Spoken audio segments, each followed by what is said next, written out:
మహిమ కలిగిన ప్రభు అయిన యేసుక్రీస్తు నామములో మీకు అందరికీ వందనాలు తెలియజేస్తున్నాను. యెషయా గ్రంథము 30వ అధ్యాయము 1వ వచనము నుండి, యెహోవా వాక్కు ఇదే, లోబడని పిల్లలకు శ్రమ, పాపమునకు పాపము కూర్చుకొనున్నట్లుగా వారు నన్ను అడగక ఆలోచన చేదురు, నా ఆత్మ నియమింపని సంధి చేసుకుందురు.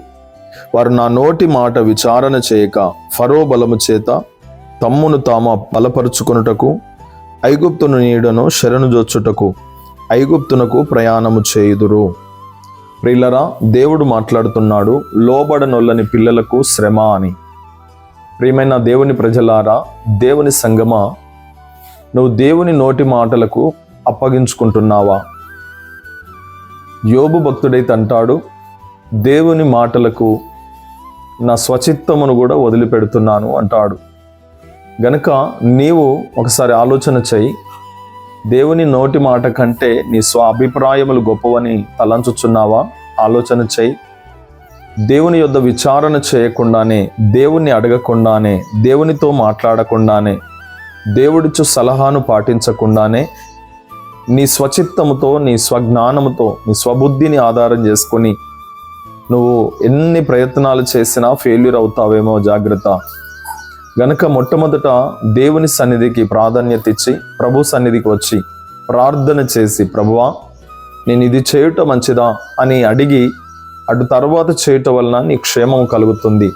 దావీదు కూడా తన భక్తి జీవితములో, తన రాజ్యములో, తాను దేవుడు తనకు అనుగ్రహించినటువంటి ఆ పరిపాలన విషయంలో దేవుని యొద్ద విచారణ చేస్తూనే దేవుణ్ణి అడిగి దేవుని సెలవు చేతనే ముందుకు వెళ్ళిన సందర్భాలు అనేకం ఉన్నాయి.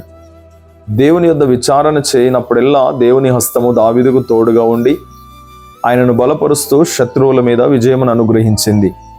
కనుక ప్రియ విశ్వాసి, ప్రభువు నీకు విజయం ఇవ్వాలంటే నీ స్వంత బుద్ధిని ఆధారం చేసుకోవద్దు, నీ స్వంత జ్ఞానమును ఆధారం చేసుకోవద్దు. దేవుని మీద ఆధారపడు. దేవుడు కృపనిస్తాడు, దేవుడు విజయాన్ని ఇస్తాడు, దేవుడు బలాభివృద్ధిని ఇస్తాడు. నువ్వు వెళ్ళు చోట్ల నెలను ఆయన తోడుగా ఉండి నిన్ను నడిపించి నీకు, నీ కుటుంబానికి, అనేకులకు నిన్ను దీవెనకరంగా చేసి నిన్ను ఆశీర్వాదకరంగా చేస్తాడు. గనక దేవుని మాటకు లోబడు, దేవుని యొద్ద విచారణ చేయి, దేవునితో కలిసి నడిచే అనుభవంలోనికి నడిపించబడు. అట్టి కృప దేవుడు నీకు అనుగ్రహించి తన మహిమ కొరకు దేవుడు నిలబెట్టుకొనుగాక. ఆమేన్.